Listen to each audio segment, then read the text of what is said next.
Hello again, everybody, and welcome into the Take the North podcast, along with Dan Wiederer of The Athletic and The Score. I am Mark Grote of Chicago Sports Radio 670 The Score. Dan Wiederer outside of Haugh right now, rocking a sick pair of shades. I have never seen you like this, my friend. It's crazy. We've never had to do the podcast from out here. It's a wild day here at Haugh. There's a big event in the PNC Center this evening. There were other people recording their own podcasts in various areas that we usually use at this building to get our recording done. So I had to come out to the patio and make sure I was in range of the Wi-Fi. So here I am with the sun shining down on my face, trying to get this thing wrapped up and give some context on a busy day out here in Lake Forest. No doubt. And we're going to get to it all. The 53-man roster is set, significant cuts, some surprises making the roster. I should point out before we really get going in earnest too, if you're rocking your 6 shades and you got your AT&T customer phone headset on right now, Dan, it is a Topo Chico day today for sure, because it's a special day on the Take the North podcast. I love it. I hope you stay hydrated, and I hope you get through this without, needing to use all that water to get through it. We'll see. I like it a lot, so I think I will, with pleasure, get through, drink the rest of this Topo Chico. But let's get right into it. The 53-man roster is set, but there was bigger news that I think usurped even the 53-man roster, and that is that Jaylon Johnson is getting ready to go. He is off the NFI list. He was doing some running today, and according to Ryan Poles, he is day-to-day in terms of returning to practice with the hope that he will play in week 1 against Minnesota. We still don't know the injury. They've been pretty ambiguous about that. Information about the soft tissue injury has not been very specific. I guess we're going to have to wait to talk to Jaylon Johnson to find out what the heck has been going on. But all that said, it feels promising for Jaylon Johnson at this point for week 1 against Minnesota. It's been described as a soft tissue leg issue. We are about 5 weeks removed, I think, since we reported to training camp, and everybody said this is not of any concern. And yet Jaylon Johnson still has not practiced, Grote. And so the eye test that applies to this entire thing. We need to see Jaylon Johnson practicing. The Bears will not practice beyond Wednesday until we get into week 1. And then you have this question about, 1, availability, and 2, if there's clearance and there is a green light for his week 1 availability, how much can he play? Because he's done no conditioning, he's done no practicing, he's had no padded practices, he hasn't hit anybody. Like, there's a lot of a ramp-up period here. And so I would say I'm not certain yet that Jaylon Johnson, 1, is going to play, and certainly 2, going to play a full workload in week 1 against the Vikings. And it's an anxious thing, I think, for a Bears defense that needs to be close to full strength to try to get the season started on the right foot. Yeah, no doubt. And that's a big deal. I mean, they were Ben Johnson and Ryan Poles both conceding and admitting that when reporters, you guys out there asking questions about is he going to be in game shape, as you were just indicating, it may not be realistic to think that he can go all out. We'll see. Maybe, they go easy with him in the game to some degree. My guess is, and I get it, like, what you said is spot on. You got to be cautious in these situations. It's been weird. The information has not been, just coming in easily on Jaylon Johnson. Knowing Jaylon Johnson, though, he's going to work his ass off to be in there. And my guess is Jaylon Johnson just won't be denied playing that game unless there's some sort of re-aggravation of the soft tissue leg injury, as you called it. Yeah. I mean, but there's a lot of checkpoints, I think, to clear. Like, you got to get through a practice. To get through a practice, you have to start a practice. To start a practice, you have to get clearance from your conditioning and agility drills. And so I know there's a lot of hope out there that Jaylon will be ready. I can't do this without seeing it with my own eyes. And again, we won't get that opportunity until, I don't know when their first practice of week 1 is yet. We still haven't got that schedule. I would assume on Labor Day, or at least on Tuesday, they'd get out here to move around. With the Monday night game, their schedule is going to be backloaded a little bit. It gives them an extra day, which is obviously a thing that's important here. But even Ryan Poles today said, look, like, The one thing that kind of has him a little bit iffy is that he hasn't seen his entire starting secondary together since really early in the spring, right? Like Kyler Gordon's missed time. Jaylon has missed all this time. Jaquan Brisker, to his credit, has been really healthy throughout this training camp for the first time in his career. Byard, Mr. Reliable, and obviously we've seen Tyreek and Deshaun Wright out here. But I think there's an urge to see that unit at full strength, and they haven't been able to see it yet because of all these different little twists and turns along the way. So you wait a minute. You're telling me, Dan, that the day that you were in the atrium at Haugh and we had just finished recording the Take the North podcast and you saw Jaylon Johnson getting off a bus, that wasn't enough? Get off the beach, the beach field trip, right? Yeah, you got off the bus from the beach field trip. That was my first confirmation that his leg wasn't amputated, so that was a good sign. That's heavy, just Dan. Looking for more good signs. That's very extreme, but I like it. So we'll monitor. It is day to day. So that is the update right now on Jaylon Johnson, that it appears that he is close to returning to practice. Day to day in terms of returning to practice is what they are saying. So that's where it is with Jaylon Johnson. So right now, I guess we could leave you with hoping that he will be good to go, but we will share the information that we have with you step by step throughout this process. But looking at as we kind of move into the 53-man roster, if we are on cornerback, yes, Jaylon Johnson, Tyreek Stevenson, Kyler Gordon, Nahshon Wright did make the team. He's one of those guys. He's sort of like the surprise guy in the secondary from the very beginning, that he was identified as a guy in the OTAs that they liked, that they were putting in even ahead of, and I don't know if Terrell Smith was hurt, but it seemed like they liked him a touch better than Terrell Smith, who is obviously, I think, out for the year. Josh Blackwell and Nick McLeod make the roster in the secondary. So no big surprises there, I suppose, unless you want to call it an overall surprise of Nahshon Wright's ascension on this team.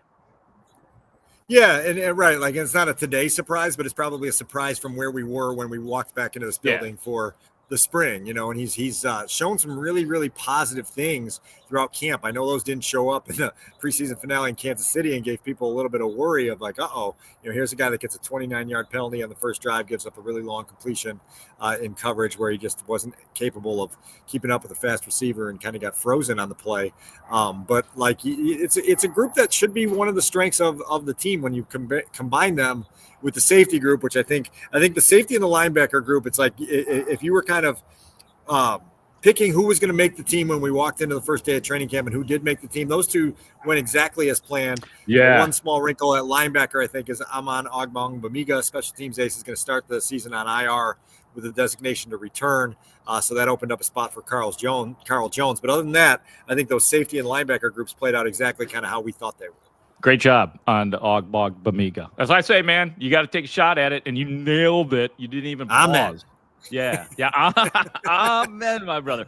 All right, just bouncing around here on the roster. Let's start with significant cuts, even though I think a lot of us had anticipated that these particular cuts, that it was a real possibility that a former fourth rounder, Tyler Scott, would be cut from the roster, that a former third rounder, Zacch Pickens, would have a real uphill battle making the team. Dan, your thoughts on both of those guys not making the 53-man roster for Ryan Poles and the Bears? I know Tyler Scott was a tough cut for this front office just because that's a young man that does things the right way. He just never really emerged the way that they expected him to emerge when they took him a couple of years ago. Obviously, he was a converted running back and was still trying to learn the position, from what he showed in college at the receiver position. And you just get caught up in a numbers game. The stronger the roster gets, the harder it is to make the roster. And Tyler Scott gets leapfrogged in camp by Jahdae Walker, who we'll get to in a minute or two. Mm-hmm. And he's gone. I don't know if he's going to clear waivers. I don't know if there's an option to bring him back to the practice squad yet. You marry that up with the Pickens cut. Pickens, Mark, that's a day 2 pick. Yeah, you can't man. keep having day 2 picks here, leaving the building before they get to their third season. You want these guys to at least finish their rookie contract at a minimum, as opposed to getting halfway through it and being shown the door. Another guy, I'm not sure if he will clear waivers. And, they've got some pretty good depth, again, at that position, at defensive tackle. But I think it's illuminating on why the Bears have had such difficulty closing the gap and becoming a playoff contender when there's so many draft picks that just don't materialize into what they were sold to be when they were picked. And these aren't late round flyers. Rounds 3 and 4 are still areas where you can make some hay. The Lions have made some hay in those areas, and the Bears haven't been able to get it done. And so that's it's a worthy conversation, because it is, we kind of expected that it was heading this direction, but it's no less disappointing that those guys didn't materialize. Yeah, first on my thoughts on Pickens are the only time, like, when he was drafted, he and Gervon Dexter drafted together. Gervon Dexter, the second round pick, and then they go Zacch Pickens in the third round. And so I kind of like put those guys in the same boat together. A couple of young rookie defensive linemen when they were rookies. And early on, and even in the preseason games, Zacch Pickens looked like he was ahead of Gervon Dexter and was making plays. So in other words, the only time he really thrived was his rookie year training camp. And maybe even in a preseason game, I'd have to go back and look. But there was a time when I was like, okay, I feel good about him. And then all of a sudden, last year, we start to see, he's Zacch Pickens is inactive. And I was like, something is amiss with Mr. Pickens. And it's been like that since. Here's what's a little bit bothersome about that, though, Grote, is because when Zacch Pickens was drafted, it wasn't based on his college production. It was based on traits and potential, right? And there was a belief that you were going to bring him into your building and you were going to develop him and you were going to turn him into something that he had never been before. They obviously didn't succeed in that, and so you have to ask the question on: was it the lack of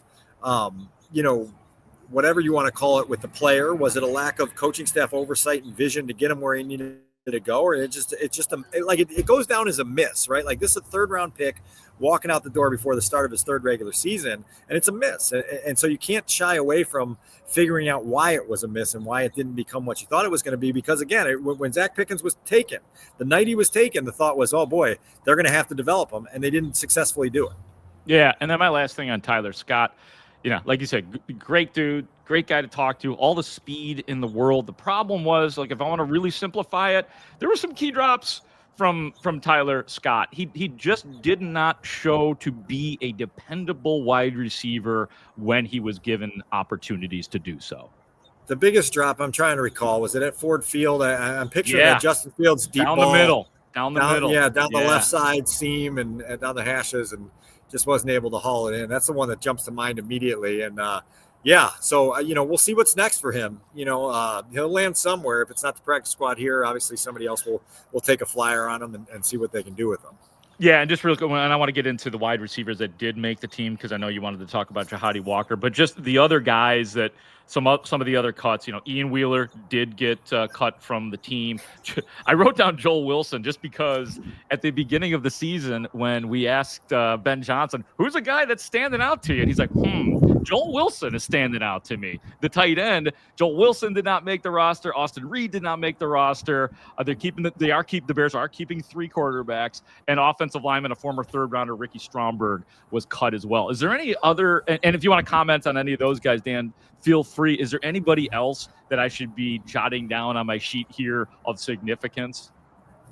Going through my list a little bit as we talk through this, but look, like, the next time we record, some of these guys may be back in the building with a key card and a locker stall on the practice squad. The 16-man practice squad offers a safe landing for a lot of these guys, and so we'll see what some of the vision is for those guys. Maurice Hardtime Alexander, that was a guy that had some chemistry with Tyson Bagent at times during camp.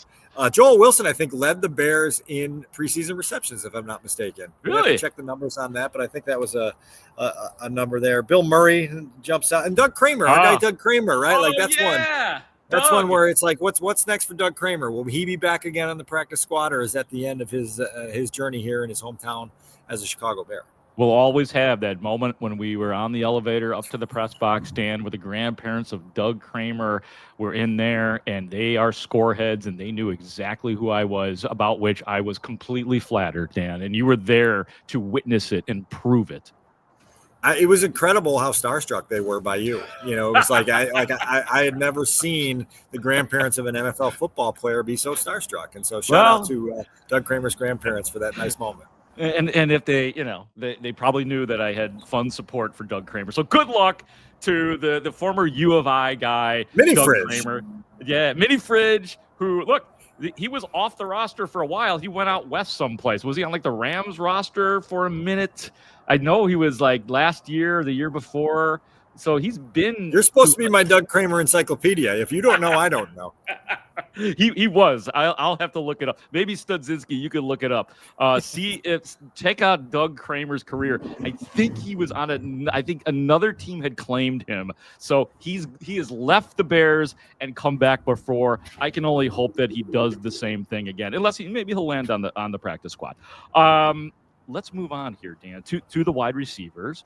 You said you mentioned Jahade Walker. That's a great story. Your thoughts on the wide receiver room right now? DJ Moore, Rome Odunze, Olamide Zaccheaus, Luther Burden, Jahade Walker, and Devin Duvernay. I think it's a good room, right? And you see what each of those guys brings to the table. And so it's it's good to see how this played out. What I like about the Jahade Walker story is he had two things that worked in his favor. Number one was the production in game situations in the preseason, which always is a differentiator for coaches. It's like, okay, we've seen what you can do for 4 months. Now when we get under the bright lights, how does it show up, right? And for Jahade Walker, all day Jahade, as Rome Odunze called him today, he showed up. And he showed up on the final drive of the preseason, which helped the Bears win the final preseason game by recording 3 receptions on that game-winning drive, including the game winner with 3 seconds to play. Like, those are good things to put on your resume. That's also married up, Grote, with this very infectious exuberance that he's had on the practice field and in the locker room and around the building. And you heard Declan Doyle on Monday talk so glowingly about just the love for football, how genuine it is, how outward it is, and how that's the kind of guy that they want in their locker room. And so you kind of had a clue on Monday that, okay, he's shown enough both with his production and with the way he approaches this whole thing to really earn himself a spot here. And now look, like, this is a guy right now who's probably going to be inactive on game day, but he's given himself a foot in the door. He's given himself an opportunity. It'll be interesting to see what he does with it. A couple of clarifications, and thank you to our producer, Adam Studzinski. One of them is Adam claims that the Tyler Scott drop about which we were talking in Detroit down the left seam, according to Studs, he stopped running hard on that play, that he didn't drop that one. But there were drops for Tyler Scott. Well, the ball definitely went through. By the way, the Bears players are exiting the building. We don't usually do this outside, so the cars are coming by here right now. Maybe we could stop a guy, come on, get a special guest here on the Hey, this ain't the old days, right? Where reporters would chase down cars and whatnot. Uh-oh, look who's here. Oh, and by the way, Adam says Studzinski joining us. He also did tell us, and I'll let you talk, buddy, that Doug Kramer was briefly with the Cardinals. So my ambiguous out west was it kept me correct being as ambiguous as I was. That's how I win in life. I love it. So the Tyler Scott thing, maybe we're thinking of 2 different plays. There could be 2 different plays in Detroit where there was a drop that he had, and maybe it was the same game. I can't remember, because I specifically remember it's a game on the line moment. That's what I remember. Yeah, it was a game on the line moment. I specifically remember one where Justin Fields ripped the ball down the seam and Tyler Scott basically underran it. Like, he basically stopped running hard, and Fields, threw it like he was going to be running full speed, and it was incomplete, and then they blew the game. You guys could be thinking of a different drop, maybe in the same game. That's the one. That's the same play. It's definitely the same play. I wish we could cue up the video of it and play it, right? It was very deflating, because, it was like there are too many times where obviously we were critical of Justin Fields. It was like he didn't need, like, Fields didn't need that. You know what I mean? Like, he didn't need a receiver in a clutch spot dropping a football. So good stuff, Studs. Appreciate that, man. Anything else on the wide receivers? I think Olamide Zaccheaus is one of my MVPs, quite frankly, of the season. He's been. I was going to call him a revelation. I don't think that's fair because he is a veteran with a proven track record. I think it might be a revelation a little bit, though. I mean, like, you signed this guy to a 1-year deal as a bit of a placeholder, and he's come in and he's just really seized his opportunities and done so in a way where you don't see him receding to the background anytime soon, right? Like, I expect this guy, particularly, like, Ben Johnson keeps talking about the months of September and then that early week 5 bye that will allow them to regroup. Well, I don't think Olamide Zaccheaus is going to be one of those guys that just, like, in week 6 is suddenly in the background, right? Like, he's going to be a guy that's at the forefront of what they do, and the production he has after the catch is everything that Ben wants in his offense. And so I'm really excited to see where he takes this promising spring and summer and what he does with it in the fall.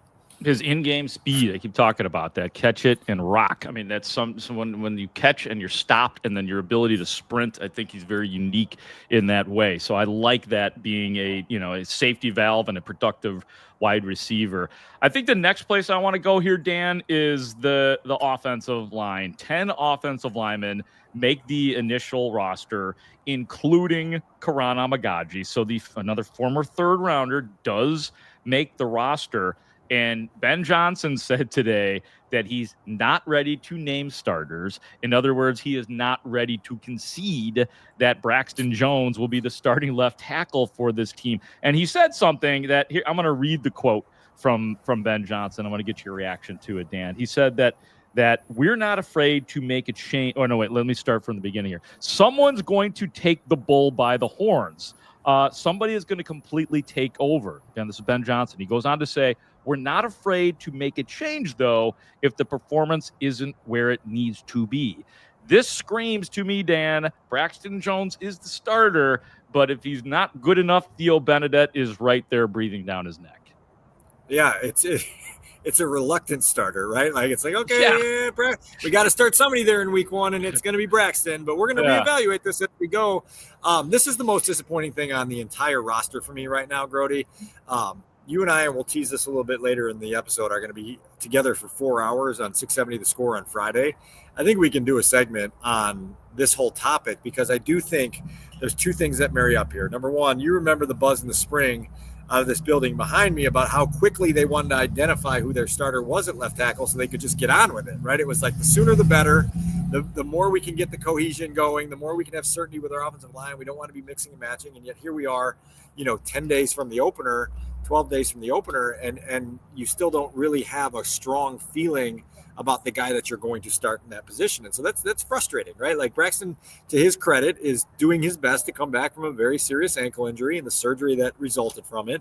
And he's fighting some battles, both physically and mentally, to clear those hurdles to get back to where they want to be. But they haven't had any answers there. And I've brought this up a couple times about the whole Kelvin Banks situation and the idea that the Bears were 1 pick away from possibly landing a guy who's doing so well right now in New Orleans. By the way, you see stuff out of New Orleans about his grades in the preseason and how well he's been playing that position. And you say, how much different would the discussion here in Chicago be if Kelvin Banks was the first round draft pick and he was your no doubt plug and play starter at left tackle? I think it would be worlds different.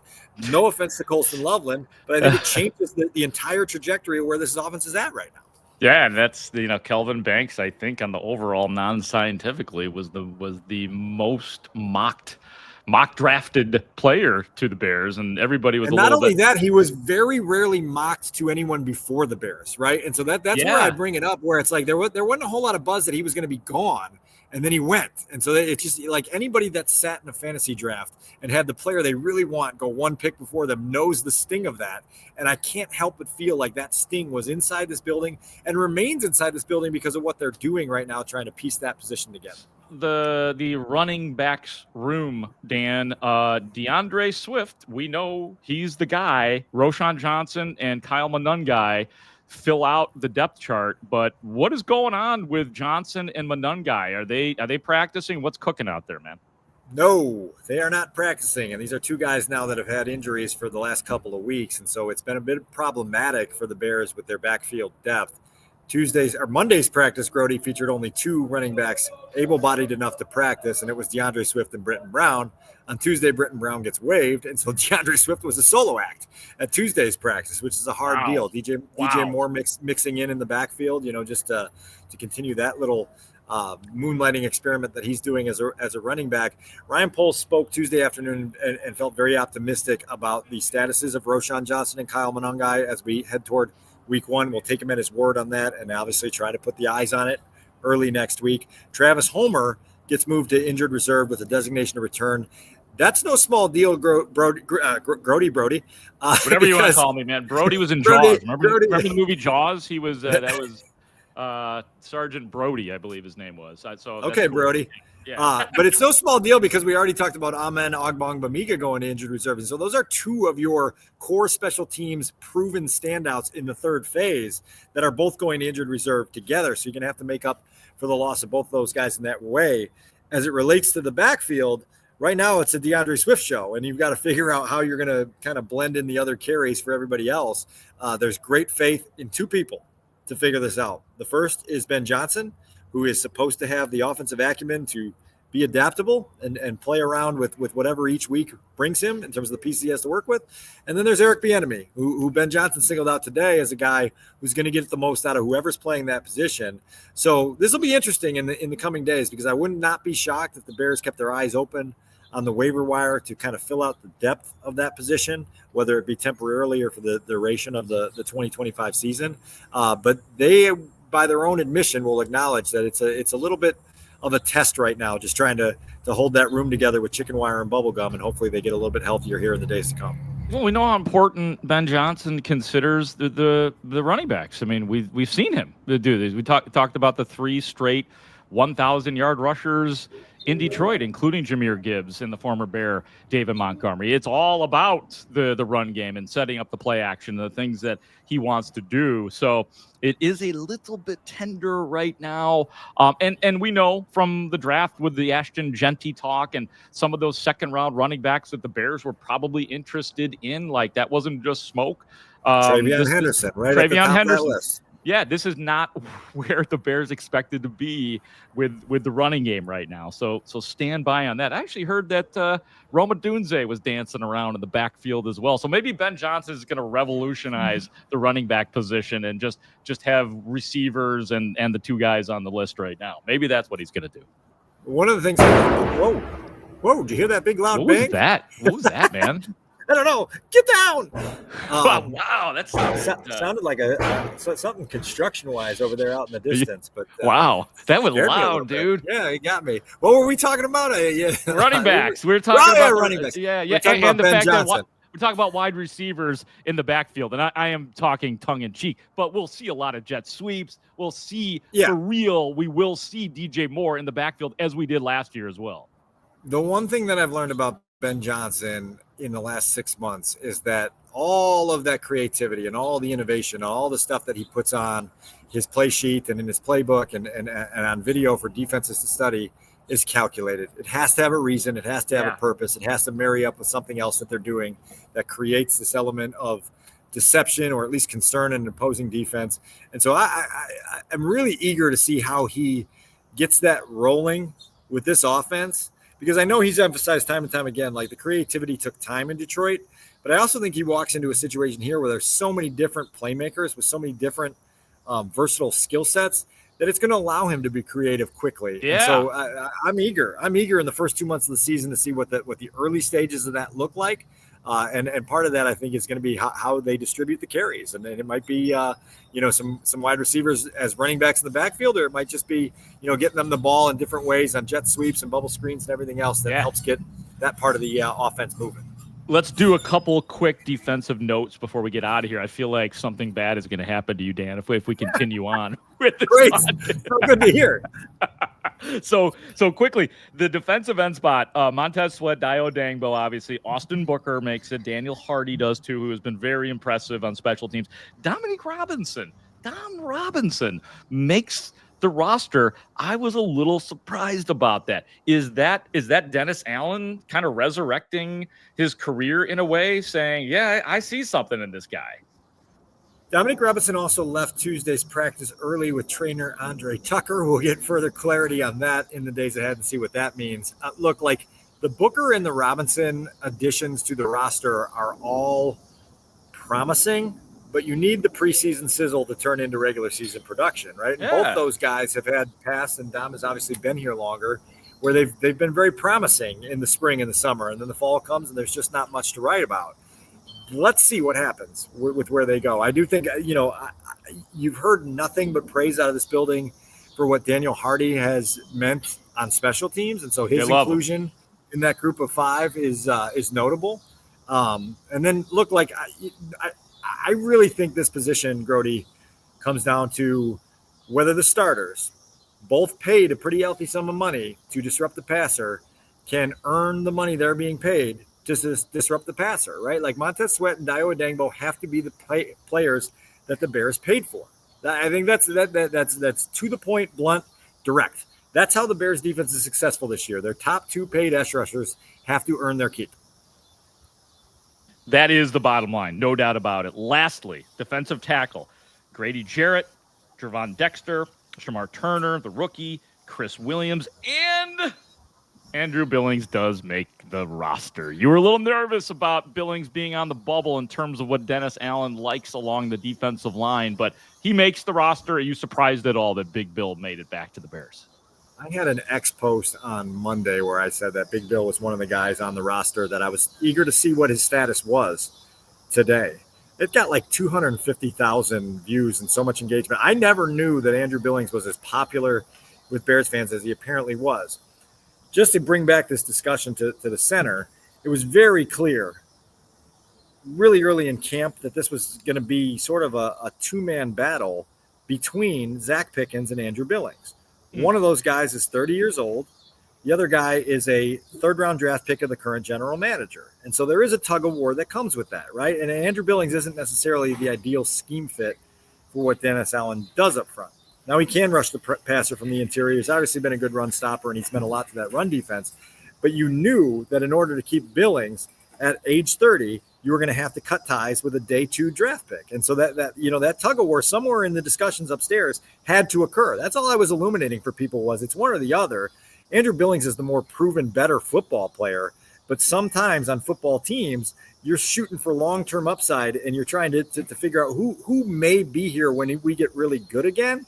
And it was clear that Zacch Pickens is younger and had greater long-term upside, but right now you're going to keep the guy that's a more proven player and really good on the interior of that defensive line. That's just more of a nuanced discussion of why Andrew Billings' name was coming up this week and really toward the end of last week.